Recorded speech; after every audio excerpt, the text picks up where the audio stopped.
The new look America's Cup has been put through its paces with 2 weeks of trials on and off the water in Auckland, New Zealand. Designed to deliver the best sailors in the fastest boats, the 34th America's Cup will take place in San Francisco in 2013 in 72-foot catamarans.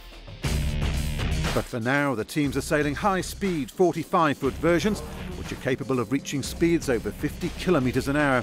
Teams from the US, Sweden, New Zealand and China faced one another in mock battle for the first time in New Zealand, putting the boats themselves and some brand new innovations to the test.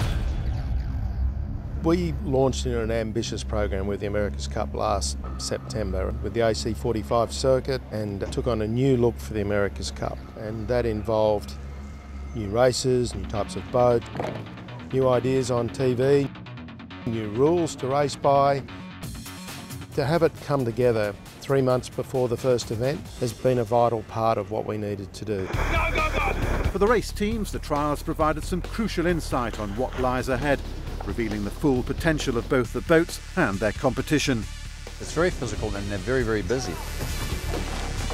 It's not just like it's a burst of a work followed by 15 minutes of tense boredom. And they're busy the entire time from when they 5 minutes before the start until they cross the finish line. So everything has to be pre-planned in terms of how you get the boat around the track and how you sail and how you manoeuvre and how you even figure out where the marks are, because you have so little time to look and ponder during the race. For the race management and television teams, the high-speed nature of the New Look Cup means everything has been put under the microscope. I see bare white knuckles hanging on here. Everything is on fast forward, and it's exciting for these guys. They're having to back off and find the limit of where this boat is. There'll be reward for taking risks, and people are going to take those risks to win.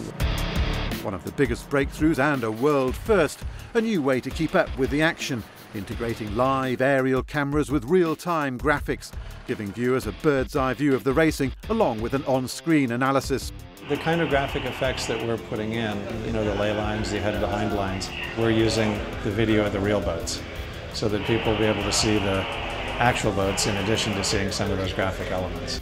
The sheer accuracy of the GPS tracking system means the event organisers quickly saw the opportunity to utilise the data elsewhere to help run the racing and, for the first time, even adjudicate off the water. The new tools that we have give us really accurate placement and show us exactly where overlaps are, and that's really valuable information that umpires haven't had in the past. But on the same note, sitting in the booth, you don't get all the information either. You don't know how hard the guy's trying to turn, or is he doing everything he can, and we need that on the water interpretation as well. So I think the beauty of the system is we'll have both. We were given a blank sheet of paper at the outset of this America's Cup, upon which is written all of the new forms of racing, the new regulations, but we're also developing a new way of covering the racing for the media. It's not a complete rebuild, but in deconstructing, reconstructing, we're putting all the bricks back in place now, and the new bricks that we're bringing in, such as the new onboard camera systems with great audio systems, a graphic system that has never been seen before where we can inlay lines into the live picture. All of these things came together really well this week. We plugged in the new toys and they played.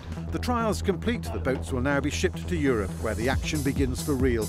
The AC World Series starting in August in Portugal, and the build-up to the 34th America's Cup will be underway. The good news is we're confident of taking the America's Cup into a new era of extreme sport, high-tech sailing, wonderful pitches, but also being able to maintain the quality of the sailors and the racing. It's starting to come together.